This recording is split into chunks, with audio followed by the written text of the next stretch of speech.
வணக்கம். Welcome to கதை திரட்டு audio books. இந்த வீடியோவில் நம்ம என்ன கதை கேட்க போகிறோம்னா தனுசு சிறுகதை. நம்ம சேனலை இது வரைக்கும் சப்ஸ்கிரைப் பண்ணாதவங்க சப்ஸ்கிரைப் பண்ணுங்க. பக்கத்தில் இருக்கிற பெல் ஐகானை கிளிக் பண்ணி ஆளுங்கிற ஆப்ஷனை ப்ரெஸ் பண்ணுங்க. ஸோ தட் நான் போடுற கதைகளை உடனுக்குடனே நீங்கள் கேட்கலாம். வாங்க கதைக்குள்ளே போகலாம். கடைசியில் தனுசு அண்ணனை பைத்தியக்கார ஆஸ்பத்திரியில் சேர்த்து விடுவதுதான் நல்லது என்று முடிவாகி ராமு, சுந்தரம் சித்தப்பா, கமலக்கண்ணன் மாமா மூவரும் போய் படாத பாடுபட்டு சேர்த்த பிறகு திரும்பினார்கள்.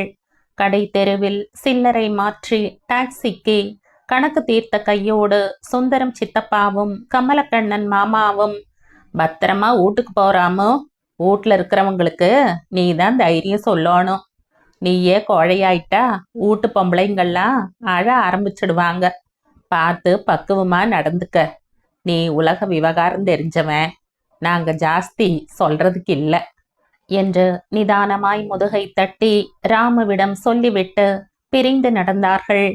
1000 பேர் வருகிற போகிற கடை தெரு என்றாலும் கூட அந்த நிமிஷத்தில் மீள முடியாத தனிமையில் இருப்பதாய் உணர்ந்தான். வீட்டில் 1 மாசமாகவே இந்த விஷயம் எரியும் பிரச்சனையாயிருந்தது. தெருவில் இருக்கிற ஜனங்களும் உறவு ஜனங்களும் இழவு வீட்டில் துக்கம் கேட்கிற வருகிற மாதிரி வந்து உட்கார்ந்து ஆள் ஆளுக்கு புத்தி சொல்லிவிட்டு சென்றார்கள். வேண்டாம் வேண்டாம் என்று மறுத்து பேசியதையெல்லாம் ஒரு பொருட்டாகவே நினைக்காமல் சுந்தரிபாளையம் சின்ன தாத்தா வந்து மந்திரித்து பூஜையெல்லாம் செய்து தாயத்து கட்டிவிட்டு 3 நாள்ல சரியாயிடுமா, எதுக்கு கவலைப்படாத என்று சொல்லிவிட்டு போனார். கொசவ மூட்டு ஆயாவும் ரொம்ப கரிசனத்தோடு கருக்கலிலேயே வந்து தனுசு அண்ணன் தலையில் அதக்கி 6-7 எலுமிச்சம்பழங்களை தேய்த்து கிணற்று தண்ணீரை வாளி வாளியாய் இழுத்து 4 நாளைக்கு குளிப்பாட்டி விட்டு போனது. மயில விபூதிடி இது, உடம்புல பூசு, எந்த நோவுமானாலும் ஒரு ராத்திரியில ஓடிரும் பாரு என்று கண்டமங்கலம் சின்னாயா ஒரு பொட்டலம் விபூதியை கொண்டு வந்து கொடுத்தது. எதற்கும் மசியாமல் தனுசு அண்ணனின் பைத்தியம் ஏறிக்கொண்டே இருந்தது.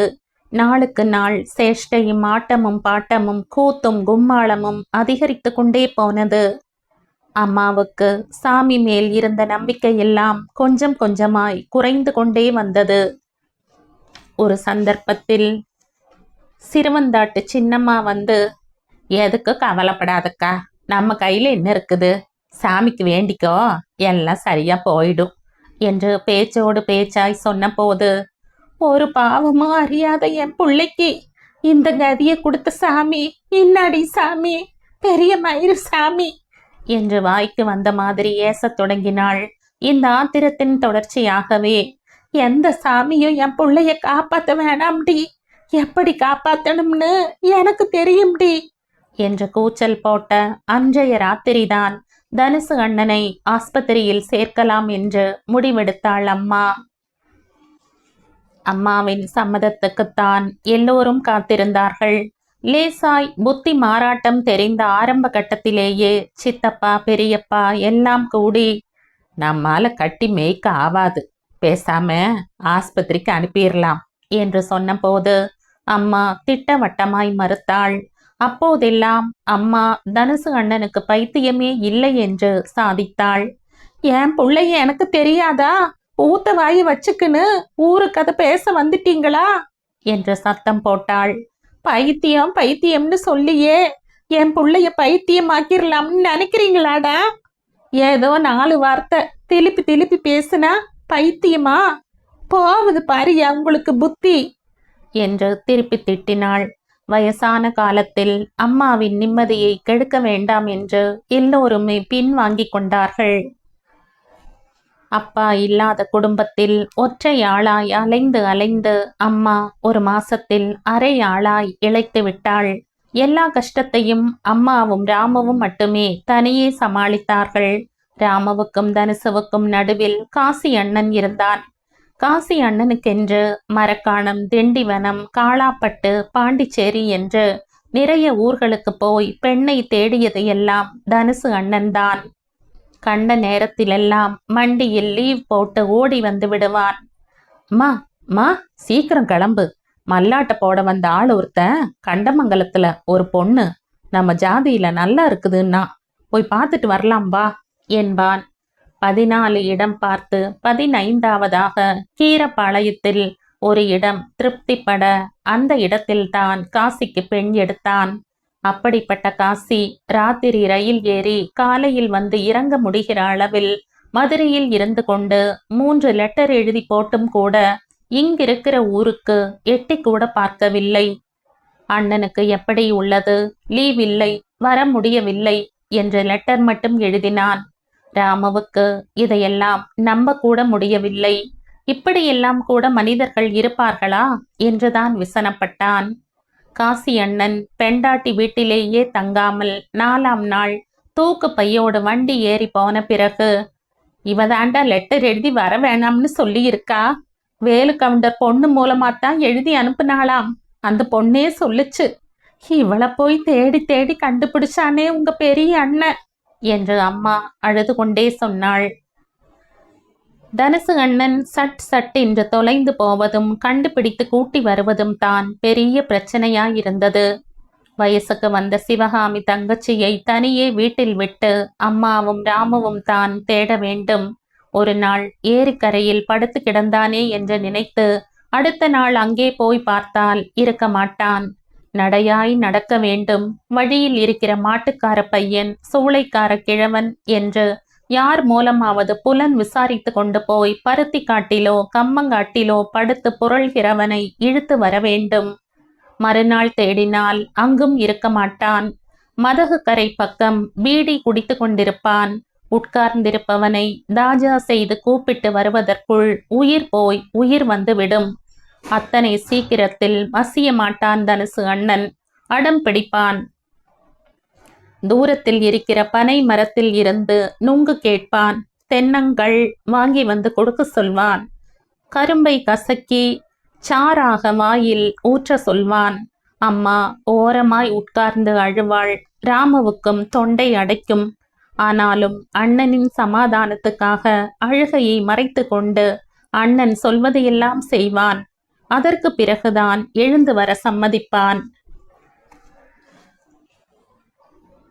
வேலங்காட்டில் ஆட்டு கிடைக்கு நடுவில் படுத்து கிடந்த அண்ணனை அழைத்து வருவது ஒரு தரம் ரொம்பவும் சிரமமாகிவிட்டது. எவ்வளவோ கெஞ்சியும் கூத்தாடி பார்த்தும் எழுந்திருக்க முடியாது என்று அழுத்தமாய் உட்கார்ந்து கொண்டான். முதலில் ஒரு பாட்டு பாடு வர என்றான். முட்டி வரும் அழுகையை மறைத்து கொண்டு பாடினான் ராமு. முடிந்த கையோடு இன்னொரு பாட்டு இன்னொரு பாட்டு என்று தொடையை தட்டினான். அதுவும் முடிந்ததும் ஒரு டான்ஸ் ஆடு, அப்பதான் வருவேன் என்றான். ராமுவுக்கு தாங்க முடியாத துக்கமாயிருந்தது. ஆனாலும் கசப்பை விழுங்குகிற மாதிரி விழுங்கி கொண்டு கையை காலை பிரித்து குதித்து 2 ஆட்டம் ஆடினான். கை கொட்டி சிரிக்கிற அண்ணனை பார்க்க வேதனையாயிருந்தது. எந்திரன்னு போவலாம் என்று கெஞ்சிய போது, அந்த மாதிரி தூக்கி போறியா, வர என்று ஆட்டுக்குட்டியை தோளில் தூக்கி கொண்டு வந்த இடையனை காட்டினான். மனசு அதிர்ந்தாலும் மறைத்தபடி எழுந்திருக்க சொன்னான். ஊடு வரைக்கும் தூக்கிக்கின்னு போவணும் என்று கட்டளையிட்டான் தனுசு அண்ணன். மறுப்பே சொல்லாமல் மூச்சு கட்டி அண்ணனை தோளில் தூக்கி கொண்டு ஓட்டமும் நடையுமாய் வீட்டுக்கு வந்தான் ராமு. தெருவில் பார்த்த பாதி ஜனம் சிரித்தது. கால்வாசி ஜனம் முகத்தை சுளித்தது. கால்வாசி ஜனம் நாக்கு சப்பு கொட்டியது. அன்றைய தினம் ராத்திரிதான் முறுக்குக்கார தாத்தா வந்து அண்ணனை கட்டி போடுகிற யோசனையை சொன்னார்.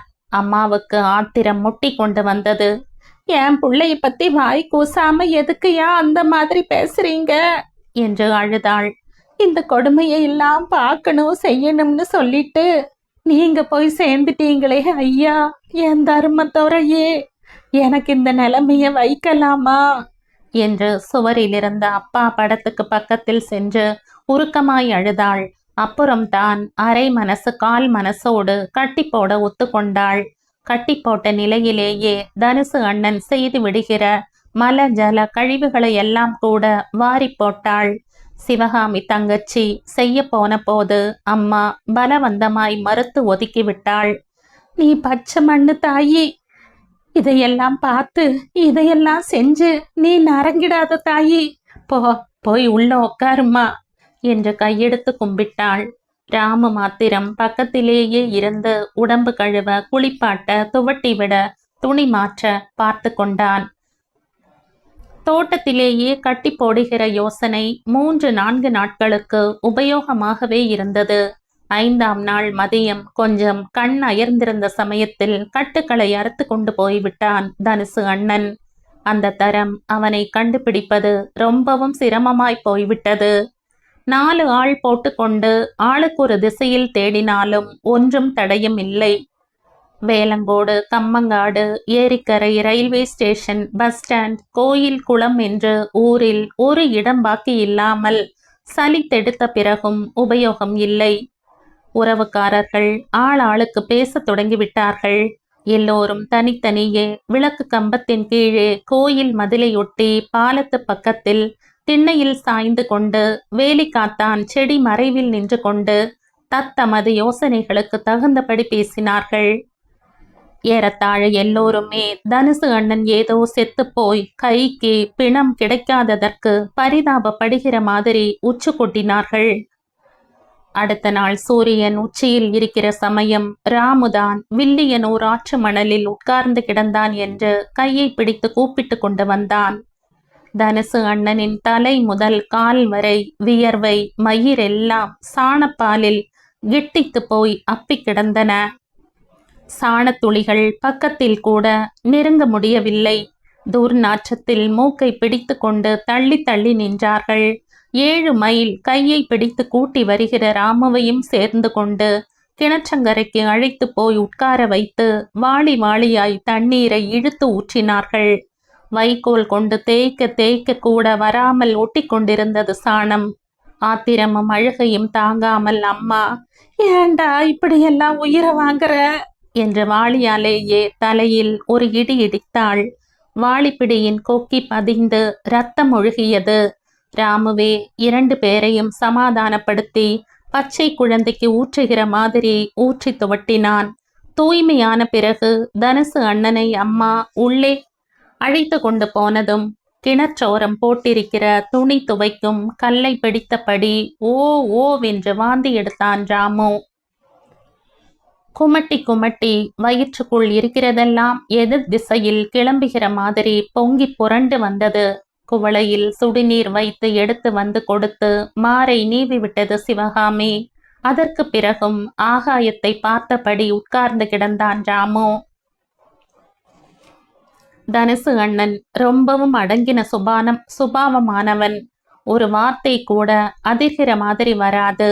தனக்காக எதையும் அடம் பிடித்து செய்து கொள்ள தெரியாதவன். சந்தோஷமோ துக்கமோ எதையும் வாய் விட்டு சொல்லாத அப்ராணி. நெஞ்சுக்குள்ளேயே போட்டு போட்டு அடக்கி கொள்வான். கல்யாணமான 2.5 வருஷத்துக்குள்ளேயே சுமதி அண்ணி செத்து போனாள். 1 வருஷத்து கை குழந்தை முத்துக்குமார் அம்மை வந்து செத்து போனது. குழந்தையை இழந்து உட்கார்ந்து விசனப்பட்ட போது கூட மௌன அழுகையாய் கண்ணில் நீர் வழிய கிடந்தானே தவிர ஆர்ப்பாட்டம் எதுவும் இல்லை. தாழ முடியாத துக்கம் கலந்த அந்த கட்டங்களில் பைத்தியமாக இருந்தால் கூட விசனத்தால் வந்து விட்டது என்று ஒரு பொருத்தத்துக்கு சொல்லவோ நினைக்கவோ வாஸ்தவமாயிருக்கும். அப்போது இறுகி இறுகி மனத்தை மூடிக்கொண்டு நடமாடியவன் மண்டியில் மூட்டை இறக்கும் சந்தர்ப்பத்தில் குடோனில் வரிசையில் மேலிருந்த மூட்டை மண்டையில் சரிந்து ஆளை சாய்க்க அதிர்ச்சியில் புத்தி பேதலித்தது துரதிர்ஷ்டமான விஷயம். இந்த விஷயங்கள் எல்லாம் பிரச்சனைகளில் ஒரு ரகம் என்றால், டாக்ஸியில் மெட்ராஸ் வரைக்கும் போய் ஆஸ்பத்திரியில் தனுசு அண்ணனை சேர்க்க பட்ட பாடு இன்னொரு ரக பிரச்சனை. டாக்ஸி என்று போன உடனேயே டாக்ஸிக்காரன் 1000 ரூபாய் கேட்டான். இன்னாயா கொள்ளையா இருக்குது என்றால், இஷ்டம் இருந்தா வா, இல்லானா உடுசார் என்றான். தனுசு அண்ணன் இருக்கிற நிலையில் பஸ்ஸிலோ ரயிலிலோ கொண்டு போதல் நடக்காத காரியமாயிருந்தது. போகிற போது இறங்கியோ விழுந்தோ நேர்கிற அபாயத்துக்கு பணம் போனால் பரவாயில்லை என்று அம்மா வீட்டு பத்திரத்தை ராத்திரியோடு ராத்திரியாய் எடுத்து கொண்டு போய் மளிகை கடை செட்டியாரிடம் வைத்து கையெழுத்து போட்டு 4000 ரூபாய் வாங்கி வந்து ராமுவிடம் தந்தாள். டாக்ஸி தயார் என்றதும் அதுவரைக்கும் வாசலில் நின்றவர்கள் மெதுவாக நழுவ ஆரம்பித்தார்கள். தோப்பு கரணம் போடாத குறையாய் சுந்தரம் சித்தப்பாவையும் கமலக்கண்ணன் மாமாவையும் கெஞ்சி கெஞ்சி துணைக்கு அழைத்து கொண்டு மிகுந்த சிரமங்களுக்கு நடுவில் தனுசு அண்ணனை உள்ளே உட்கார வைத்து கொண்டு கிளம்பினான் ராமு. விடிகாலை மெட்ராஸ் ஆஸ்பத்திரியை அடைந்தவர்களுக்கு அத்தனை சுலபமாய் யாரையும் சேர்க்க முடியாது என்று புலப்பட்டது. காலையில் இறங்கி ஒரு டீ தண்ணீர் கூட குடிக்காமல் 11 மணி வரைக்கும் அலைந்தும் சேர்ப்பது சிரமமாயிருந்தது. இங்கிருந்து அங்கு அங்கிருந்து இங்கு என்று அதிகாரிகளிடத்தில் அலைகிற மானியமாகவே இருந்தது. உற்று உற்று பார்த்து கொண்டிருந்த ஏழுமலை என்கிற ஏஜென்ட் பக்கத்தில் வந்து, முதல்ல இது போலீஸ் கேஸ் ஆகணும், அங்கிருந்து தான் இங்க வரணும், எல்லாத்தையும் 1 ஹவர்ல நான் ஏற்பாடு பண்றேன், 500 ரூபாய் கொடுத்துடு சார் என்றான். ராமுவுக்கும் எதுவும் புரியவில்லை. நடுவில் தனுசு அண்ணன் வண்டிக்குள் உட்காரவே மறுத்து எம்பி எம்பி ஓட சண்டை போட்டு கொண்டிருந்தான். தெருவில் போகிற பலாப்பழத்தை வாங்கி தரவில்லை என்று பலார் என்ற கன்னத்தில் மாறி மாறி 4-5 அறை கொடுத்தான். பதட்டத்திலும் எரிச்சலிலும் ஒன்றும் விளங்காமல் குழம்பினான் ராமு. சுந்தரம் சித்தப்பாவே முன் வந்து, பரவாயில்ல சார், முடியுங்க என்றார். ராமுவை பார்த்து பணத்தையும் தர சொன்னார். பணம் கொடுத்த பிறகு எல்லாம் ஒழுங்காய் நடந்தது. தெருவில் தனுசு அண்ணன் பைத்தியமாக ஓடி ஓடி விழுந்ததாகவும் போக்குவரத்துக்கு இடைஞ்சலாக இருந்ததாகவும் பிடித்து காவலில் வைத்ததாகவும் பரிசோதனைக்கும் அனுமதிக்கும் ஆஸ்பத்திரிக்கு அனுப்புவதாகவும் போலீஸ் ஸ்டேஷனிலேயே சான்றிதழ் வாங்கி கொண்டு வந்தான். தனுசு அண்ணனை தனியே கொஞ்சம் தொலைவுக்கு அழைத்து சென்று போலீஸ் வேனிலேயே அழைத்து வருகிற மாதிரி ஆஸ்பத்திரிக்குள் கொண்டு போனான். வாசலிலேயே கையை பிசைந்து கொண்டு நிற்க 1/2 மணி நேரம் கழித்து ஏழுமலை வந்தான். குறிச்சுக்க sir, patient number 403 C block. ஆளு ரொம்ப அடம் சார், உயிரை வாங்கிட்டாரு. வாரத்தில் 1 நாள் ஞாயிற்றுக்கிழமை வந்து பார்த்துக்க சார். பேசுனதுக்கு கொஞ்சம் மேலே போட்டு கொடு சார், ரொம்ப கஷ்டம் என்றான். ரொம்ப பேஜார் ஆயிடுச்சு சார் என்று திரும்ப திரும்ப சொன்னான். 600 ரூபாய்க்கு கணக்கு செய்து கொடுத்துவிட்டு ராமு அசோக மரங்களும் சில மாமரங்களும் அடர்ந்த இடத்துக்கு நடுவில் இருந்த அந்த ஆஸ்பத்திரியை திரும்ப திரும்ப பார்த்தபடி மனம் கனக்க வண்டிக்குள் உட்கார்ந்தான். செங்கல்பட்டு நெருங்கியதும் டிரைவர், சித்தப்பா, மாமா எல்லோரும் சாப்பிட போய்விட்டார்கள். ராமுவுக்கு எதுவுமே பிடிக்கவில்லை. உலகில் பிரியப்படுகிற மாதிரி விஷயங்களே இல்லை என்கிற மாதிரியும், எல்லாமே வெறுப்பும் சலிப்புமான விஷயங்களே என்கிற மாதிரியும் நினைத்து கொண்டான். மனித பிறவியே மோசமானது என்று எரிச்சலாக நினைத்தான். இதற்குள் சாப்பிட்டு முடித்தவர்கள் மீண்டும் வர பயணம் தொடர்ந்தது. ஊர் வந்து டாக்ஸிக்கு கணக்கு தீர்க்கிற வரை எதுவும் பேசாமல் மௌனமாய் வந்தான் ராமு. சுற்றி கவிய தொடங்கி இருந்த இருளில் தனிமையையும் துயரத்தையும் இன்னும் அதிகமாய் உணர்ந்தான். பயம் வேறு அடர்த்தியாய் கவ்வியது. எதையும் யோசிக்கவோ தீர்மானிக்கவோ செய்ய இயலாதபடி அழுத்தி கொண்டிருந்தது பயம். வீட்டு வாசலிலேயே தூணில் சாய்ந்தபடி அம்மா உட்கார்ந்திருந்தாள். ராமுவை பார்த்ததும் அவசரமாய் நிமிர்ந்தாள். என்னாச்சுடா ராமு? சேத்தாச்சுமா. எப்ப சரியாகும்னு கேட்டியாடா? சரியாகும் போது தகவல் வருமா, அது வரைக்கும் வாரத்துக்கு 1 தரம் போய் பார்க்கலாம். சீக்கிரம் சரியாயிடும்ல? ரொம்ப முத்தி போயிடுச்சாம், திட்டுனாங்க. கொஞ்சம் முன்ன பின்ன சொஸ்தமாவும். உடம்பெல்லாம் வெலவெலத்து கொண்டு வர ராமுவும் திண்ணையிலேயே உட்கார்ந்தான். சுவரில் சாய்ந்து காலை நீட்டி கூரையிலேயே பார்வையை பதித்து கிடந்தவனுக்கு 2-3 நிமிஷத்துக்கெல்லாம் வயிறு புரட்டி கொண்டு வர பெருஞ்சத்தத்துடன் வாந்தி எடுக்க தொடங்கினான். பிளாக் நம்பர் சொல்லி பேஷண்ட் பெயர் சரி பார்த்து அரை அடையாளம் தெரிந்து கொண்டு நடந்தவனுக்கு எதிரில் குறுக்கும் நெடுக்குமாய் அலையும் பைத்தியங்களை பார்க்க மேலும் மேலும் பயத்தில் மனம் நடுங்கியது. சட்டென்று திரும்பி போய்விடலாமா என்று தோன்றியது. மனசின் நடுக்கத்தை சமாளிக்க எங்கேயும் பார்க்காமல் தரையையே பார்த்து நடந்தான். குறிப்பிட்ட அடையாளமிட்ட அறையில் தனுசு அண்ணன் மூலையில் போர்வை சுருணிக்குள் கிடந்தான். ராமுவை பார்த்ததும் எழுந்து உட்கார்ந்தான். தனுசு அண்ணனை பார்க்க பார்க்க நெஞ்சு பதறியது ராமுவுக்கு. ஒரு வார இடைவெளி தனுசு அண்ணனை அடையாளமே தெரியாமல் அடித்து வளைத்து ஒடுக்கி இருந்தது.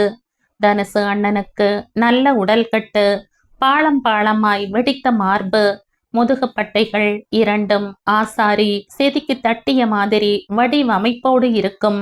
எல்லாவற்றையும் இழந்து துவண்டு போய் வதங்கிய பூவாய் கிடந்தான் தனுசு அண்ணன். புசு புசு வென்றிருந்த தலைமயிரெல்லாம் மழிக்கப்பட்டு மொட்டையாயிருந்தது தலை.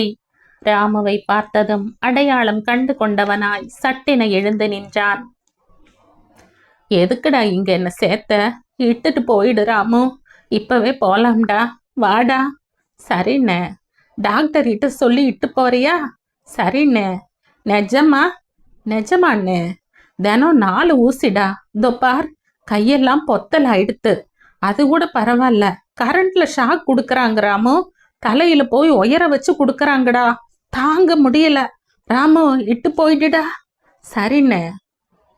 பேசும்போதெல்லாம் தனுசு அண்ணன் ரொம்ப நல்ல மாதிரியாகவே தெரிந்தான். ஒரு வார வைத்தியத்திலேயே குணமானது போல பேசினான்.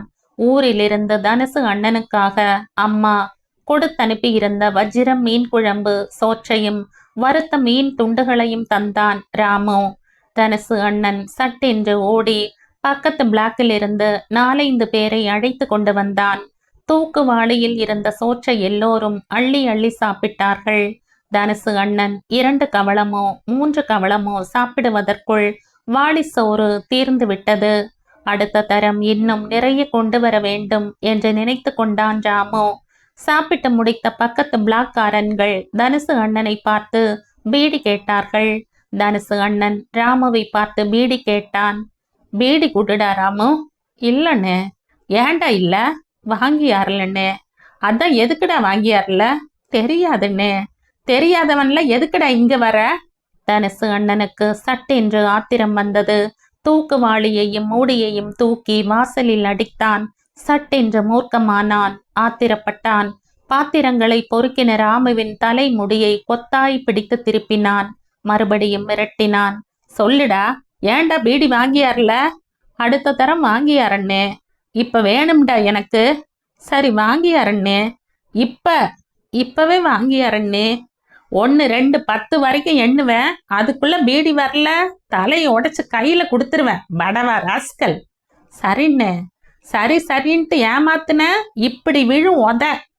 பிடியை தளர்த்தி ராமுவின் கன்னத்தில் சட்டென்று அரைந்தான் தனுசு அண்ணன். ஆஸ்பத்திரி மதிலை தாண்டி பெஞ்சில் தளர்ந்து உட்கார்ந்தான். இரவு பயணத்தின் ஆயாசமும் அடி வாங்கின அனுபவமும் மிகவும் கலக்கின. சவ்யமா சார்? முன்னால் வந்து சல்யூட் அடித்தவனை பார்த்து முதலில் அதிர்ந்து அடுத்த கணம் ஏழுமலை என்று அடையாளம் கண்டு சிரித்தான். நீங்க நல்லா இருக்கீங்களா? சார் புண்ணியத்துல நல்லா இருக்கேன். என் புண்ணியம் இதுல என்னங்க இருக்குது? இருக்குது சார். மனுஷனா பிறந்தவனுக்கு அடுத்த மனுஷன் புண்ணியம் ரொம்ப அவசியம் சார். அது கிடக்கட்டும், அண்ணாச்சி பார்க்க வந்தீங்களா? ஆமாங்க. எப்படி இருக்காரு? சுமார்தான். நாள் ஆகும் சார். எப்படியும் என் கணக்குக்கு இன்னும் 2 மாசமாச்சும் ஆகும் சார். இப்ப எனக்கு ஒரு உதவி செய்யணுமே நீங்க. இன்னாது சார்? கூச்சப்படாம சொல்லு. அண்ணனுக்கு பீடி வேணுமாம், உள்ள தரமாட்டாங்களாமே. ஏண்டா வாங்கியாரலன்னு அடிச்சுட்டான். ஐயோ பாவமே, உள்ளார தரமாட்டாங்க சார். யாராச்சும் நம்மள மாதிரி ஆளு கொடுத்தாதான் உண்டு. அதான் உங்ககிட்ட சொல்றேன். தினம் அவனுக்கு பீடிக்கு ஏற்பாடு பண்ணணும். நான் செய்யறேன், டோன்ட் வரி சார். செலவுக்கு இதை வச்சுக்கங்க, அடுத்த வாரம் வரும்போது இன்னும் தர்றேன். வேணாம் சார், பணத்துக்கு அலையிறவன் இல்லை சார். நான் தவிச்ச வாய்க்கு தண்ணி மாதிரி பீடி கொடுத்தாலும் புண்ணியம் சார். நாளைக்கு எனக்கும் இந்த நிலைமை வரலாம். யாரு சார் கண்டது? யாரு தலையில இன்னா எழுதி இருக்குதோ? பணத்துக்காத்தா எல்லாத்தையும் செய்யறான்னு நினைக்காது சார். என்னடா அன்னைக்கு லட்டு மாதிரி 600 ரூபாய் வாங்கிட்டு இப்ப இந்த பேச்சு பேசுறான்னு பாக்குறியா? எல்லாமே எனக்கு இல்லை சார். போலீஸ் ஸ்டேஷன்ல 200, ஆஸ்பத்திரியில 200 போவ எனக்கு 100 நிற்கும். வழக்கமா 500 தான் என் கணக்கு. எனக்கு 3 பொண்ணு 2 புள்ள. எல்லாருக்கும் இதான் சாப்பாடு. நீ வந்த அன்னைக்கு பெரிய பொண்ணு வயசுக்கு வந்துச்சு சார். தாவணி அது இதுன்னு நிறைய வாங்கணும்னா வீட்டுல, அதான் 100 ரூபாய் ஜாஸ்தி கேட்டேன் சார். உங்களுக்கு வீண் சிரமம் வேணாமேன்னு தான் பணம் தரேன்னு சொன்னேன். பீடி வெத்தலை பாக்கு பொயில இதெல்லாம் எதுவும் சிரமம் இல்லை சார். நீ ஜாக்கிரதையா போயிட்டு வா சார். அண்ணன் பொறுப்பு என் பொறுப்பு, நீ போ சார். காசி அண்ணன் வீட்டுக்கு வந்து நின்ற போது அம்மா முகம் கொடுத்து பேசக்கூட மனசில்லாமல் தோட்டத்து பக்கம் போய்விட்டாள். சிவகாமி மாத்திரம் அண்ணனை பிடித்து அழுதது. ஏரிக்கு போய் திரும்பிய ராமு காசி அண்ணனை பார்த்ததும், வான எப்ப வந்த என்று வறட்சியான சிரிப்பை உதிர்த்து கேட்டபடி உட்கார்ந்தான். இப்பதான். சௌகியந்தானே? வீடு கிடைக்கலைன்னு எழுதியிருந்த, எப்படி கிடைச்சது? லீவு கிடைக்கலைன்னு எழுதியிருந்த, எப்படி கிடைச்சது? கவர்மெண்ட் ஆஃபீஸ் பற்றி தெரியாம நீங்கள்லாம் என் மேலே கோவிச்சுக்கிறீங்க. எங்கள் பேங்க்ல 4 பேரும் மொத்தம். ஒருத்தந்தான் ஒரு சமயத்தில் லீவ் எடுக்கலாம், மீதி 3 பேர் இருந்தே ஆகணும். ஏற்கனவே ஒருத்தன் கை உடஞ்சு மெடிக்கல் லீவ்ல இருக்கான். அவன் வந்து சேர்ற வரைக்கும் அடுத்த ஆளுக்கு லீவ் கிடைக்காது. அது புரியாம பேசிக்கிறீங்க நீங்கள்லாம். போனா போகுது விடுன. வாசல் உட்கார்ந்த அம்மா என்னை பார்த்துட்டு வாடான்னு ஒரு வார்த்தை கூட கூப்பிடாம அவங்க பாட்டுக்கு எழுந்து போயிட்டாங்க தெரியுமா? என்னை வேத்தாளாத்தான் நினைக்கிறாங்க. சரி விடுன, போய் குளிச்சுட்டு நாஷ்டா சாப்பிடு போ. மதியம் வரைக்கும் ஒன்றும் தெரியவில்லை. ராமுவும் மண்டிக்கு கேஷுவல் லேபர் வேலைக்கு போய்விட்டான். மதிய சாப்பாட்டுக்கு திரும்பிய போது அண்ணனை காணவில்லை. எங்கம்மா அண்ணன்? கீரப்பாளையம் போயிட்டான்டா. அதுக்குள்ளாரவா? அதுக்குள்ளன்னா இன்னும் அர்த்தம். நேரம் அங்க போவாம இங்க வந்து தலையை காட்டிட்டு போவறானே, அத புண்ணியன்னு நினைச்சுக்க. என்னம்மா சொல்ற? சொன்ன சொரக்காய்க்கு உப்பில்லைன்னு. போடா. எதுக்குமா சலிச்சுக்கிற? என் தலையெழுத்துடா தலையெழுத்து. புள்ளைக்கு சரியில்லை, ஒத்தாசிக்கு வாடான்னா லீவ் இல்லைன்னு இவன் சொன்னா. இவன் பெண்டாட்டி இன்னாடான்னா அடுத்த நாளே ஊருக்கு போயிட்டா.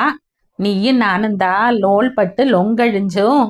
அங்கிருந்து அவ இன்னா எழுதினாலோ ஏது எழுதினாலோ இப்ப அந்த ஊர்லயே தனி குடித்தனம் பண்ண போறானாம். பொண்டாட்டிய மட்டும் இட்டு போவலான்னு வந்தானாம். எப்படி இருக்குது கதை? அண்ணனை பார்க்க வரலையாமா? அதுக்குத்தான் நீயும் நானும் இருக்கிறமே தண்டத்தீனிங்க. ஒரு வாரம் இருந்து தனுசு அண்ணனை போய் பார்த்தா மனசுக்கு எவ்வளவு தெம்பா இருக்கும். அதிகம் லீவ் இல்லை, நான் உடனே கிளம்பணும். அண்ணனை பத்திரமா பார்த்துக்கங்கன்னு 1000 ரூபாய் கொடுக்க வந்தா. நான் கையால கூட தொடமாட்டேன்னுட்டேன். தங்கச்சி கிட்ட தான் கொடுத்துருக்கான். நீ வாங்கினாலும் வாங்கிக்க, இல்லை திருப்பி அனுப்புனாலும் அனுப்பு, உன் இஷ்டம். வேதனையாயிருந்தது ராமவுக்கு. உள்ளே வலித்தது. சலித்து உட்கார்ந்தான். நினைக்க நினைக்க துயரமாயிருந்தது. தனுசு அண்ணன் 15, 16 வருஷம் எடுத்து வளர்த்த பிள்ளைகள் காசியும் ராமவும் சிவகாமியும். தாம்பத்திய வாழ்வும் குழந்தையும் பறிபோன பிறகு தன் பிரியத்தை எல்லாம் குடும்பத்தின் மேல் பொழிந்தவன் தனுசு அண்ணன். ஒரு அப்பாவின் ஸ்தானத்தில் இருந்து எல்லோரையும் ஆளாக்கியவன். இடிமேல் இடியாக துயரங்கள் கவிந்த போதெல்லாம் தாங்கிக் கொண்டு குடும்பத்துக்காக நடை பிணமாக வேணும் தன் இருப்பை நிலைநிறுத்தி கொண்டவன் தனுசு அண்ணன்.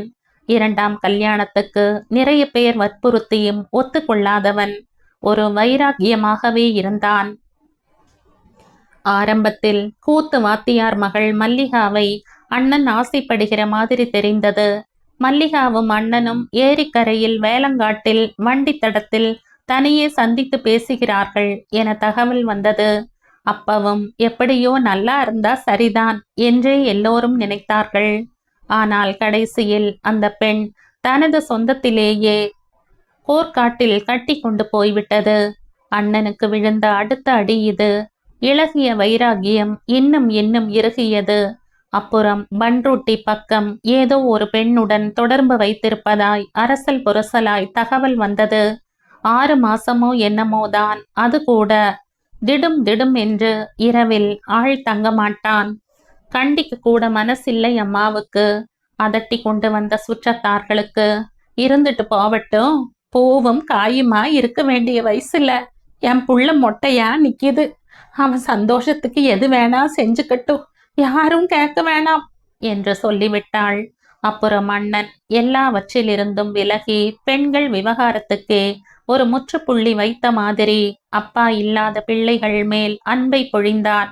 தனுசு அண்ணனின் பிரியமான மனக்கூட்டுக்குள் கீச் கீச் என்று கத்தி விளையாடுகிற குஞ்சுகளாயிருந்தார்கள் காசியும் ராமுவும் சிவகாமியும்.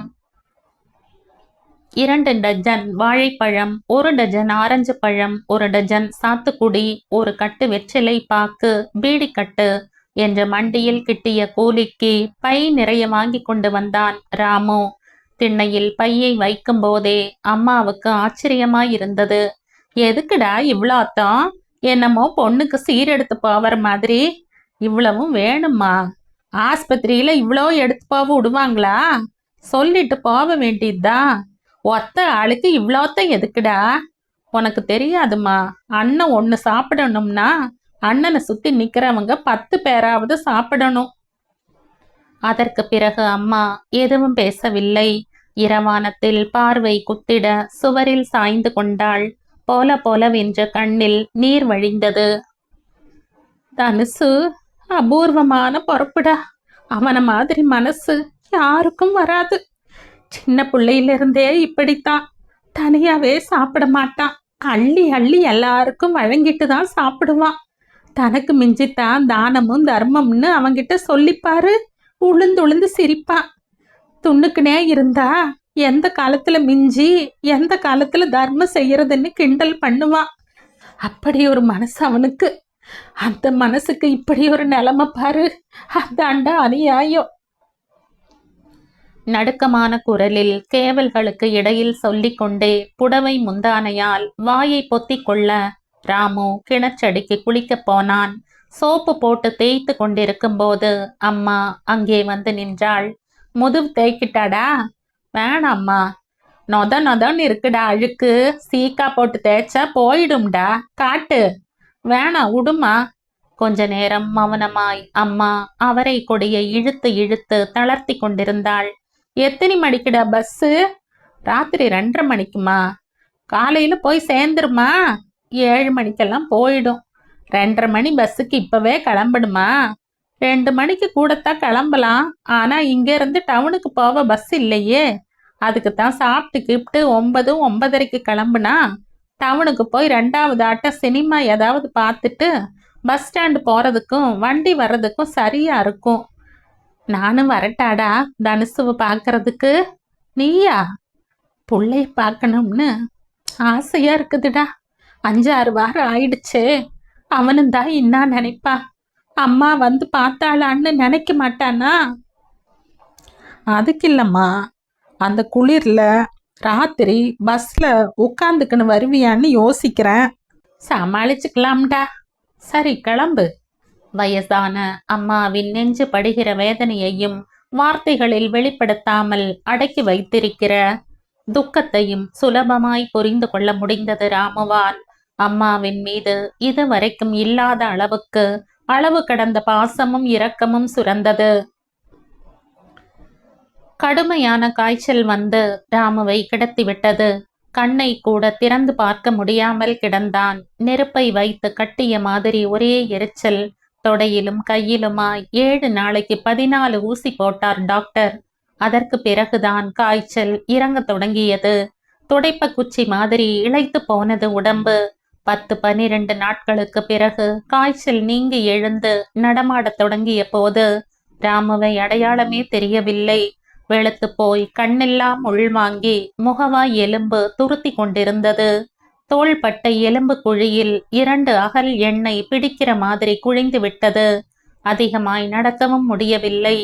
தோட்டத்திலிருந்து வீட்டுக்கும் வீட்டிலிருந்து தோட்டத்துக்கும் நடப்பதற்கே படாத பாடாயிருந்தது. 3 வேளையும் ஆட்டுக்கால் சூப்பு வைத்து தந்தாள் அம்மா.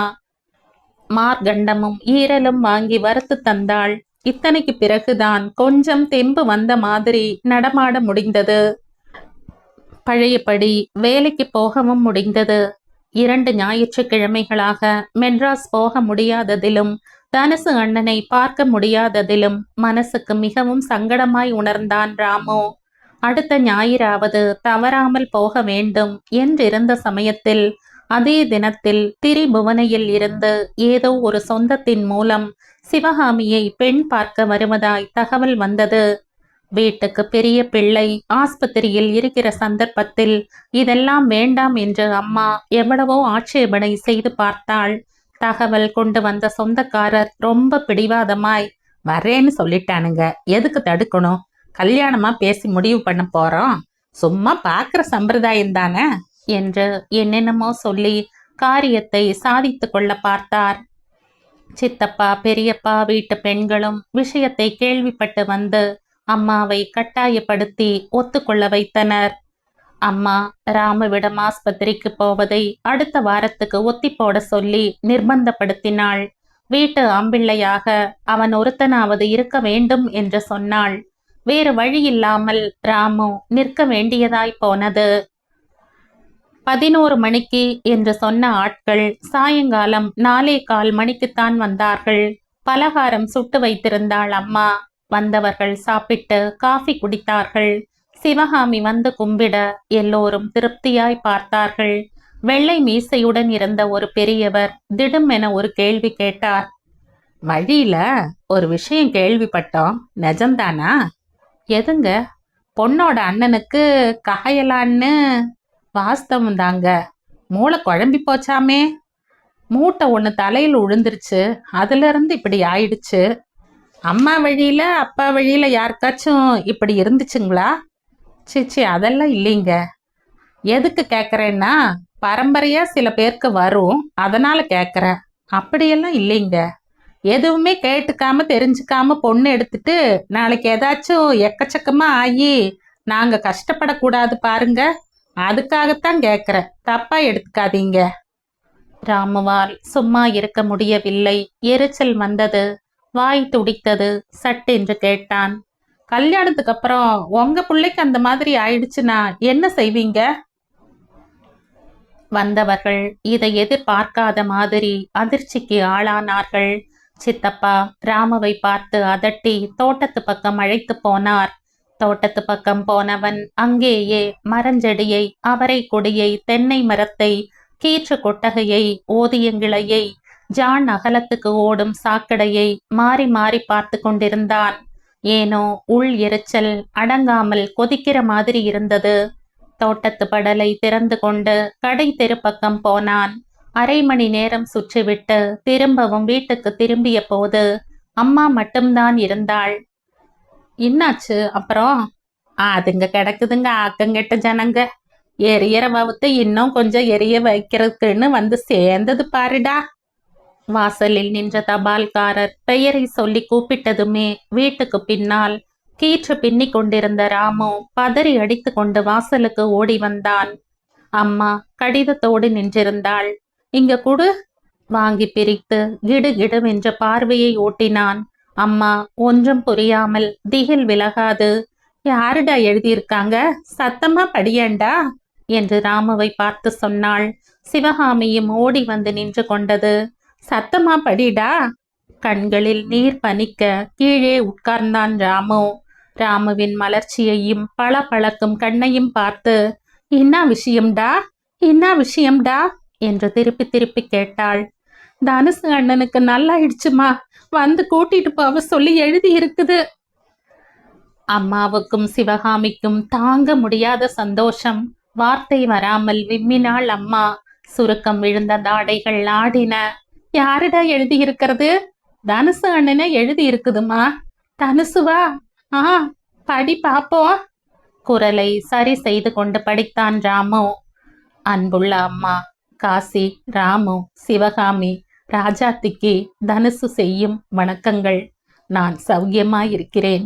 நீங்கள் எல்லோரும் சௌக்கியமாயிருப்பீர்கள் என்று நம்புகிறேன். இங்கே எனக்கு குணமாகிவிட்டது. ஆஸ்பத்திரியில் என்னை நன்றாய் கவனித்துக் கொள்கிறார்கள். கூடவே ஏழுமலை என்கிற சிநேகிதரும் நல்லபடி பார்த்து கொள்கிறார். நீங்கள் ஏன் 3 வாரங்களாய் யாருமே வரவில்லை? என் மேல் ஏதேனும் மன வருத்தம் இருந்தால் தயவு செய்து என்னை மன்னித்து விடுங்கள். இந்த கடிதம் கண்டதும் தந்தி போல பாவித்து புறப்பட்டு வந்து என்னை அழைத்து போகவும். மீண்டும் எல்லோருக்கும் என் பிரியமான வணக்கங்கள். இப்படிக்கு உங்கள் அண்ணன் தனுசு. அம்மா கொஞ்ச நேரம் பேசாமல் இருந்தாள். சிவகாமி, இந்த தரம் நான் வரேன்னா எனக்கும் அங்க வரணும்னு ஆசையா இருக்குது என்று கெஞ்ச ஆரம்பித்தது. சிரித்தபடி மறுத்தான் ராமு. அப்பொழுதே புறப்பட போவதாய் சொல்லி கிளம்பினான். உள்ளே போய் தனுசு அண்ணனுக்கு தேவையான துணியை எல்லாம் எடுத்து வைத்தான். அம்மா வந்து அங்கே நின்றாள். இன்னொரு தரம் படி ராமு. எதுக்குமா? படி ராமு. மறுதரமும் படித்தான் ராமு. தனுசுவுக்கு அப்ப நல்லா ஆயிடுச்சாமா? மா, தனுசு கூடவே ஏழுமலைன்னு சொல்வன் இல்ல, அவரும் 4 வரை எழுதியிருக்காரு. இன்னான் எழுதியிருக்காரு. அதேதாம்மா, நல்லா போயிடுச்சு, உடனே புறப்பட்டு வாங்கன்னு. ராமுவை பார்த்ததும் தனுசு அண்ணன் அவனுடைய பரந்த தோள்களில் சாய்ந்து தனது முகத்தை புதைத்து கொண்டான். ராமு தனுசு அண்ணனை கட்டி அணைத்து தட்டி கொடுத்தான். தனுசு அண்ணன் லேசாக அழுதான். ராமுவும் அவனை பார்த்து விசும்பினான். 2 பேருக்குமே அந்த நேரத்தில் வாய் விட்டு அழ வேண்டும் போல இருந்தது. அழுகைக்கு பிறகு தனுசு அண்ணன் நிதானமாய் கண்ணை துடைத்து கொண்டான். உதட்டு நுனியில், கண்களில் ஒட்டி கிடந்த கன்னத்தில் எல்லாம் இன்னும் மிச்ச அழுகை ஒட்டி கிடந்தது. தனுசு அண்ணனின் கைகளை வாங்கி தன் கைகளுக்குள் அழுத்தி கொண்டு சந்தோஷமாய் உணர்ந்தான் ராமு. நல்லா இருக்கியானே? சட்டென்று எதிர்பார்க்காத தருணத்தில் தனுசு அண்ணன் ராமுவின் கால்களில் சரிந்தான். தம்பி இல்லடா நீ, என் பங்குக்கு கடவுள்டா ராமு நீ. பதறிய ராமு தனுசு அண்ணனை மறுபடியும் தூக்கி நிறுத்தினான். இதுவரை உணராத அளவுக்கு எல்லையற்ற அன்பு ஒருவர் மீது ஒருவருக்கு சுரப்பதாய் உணர்ந்தார்கள்.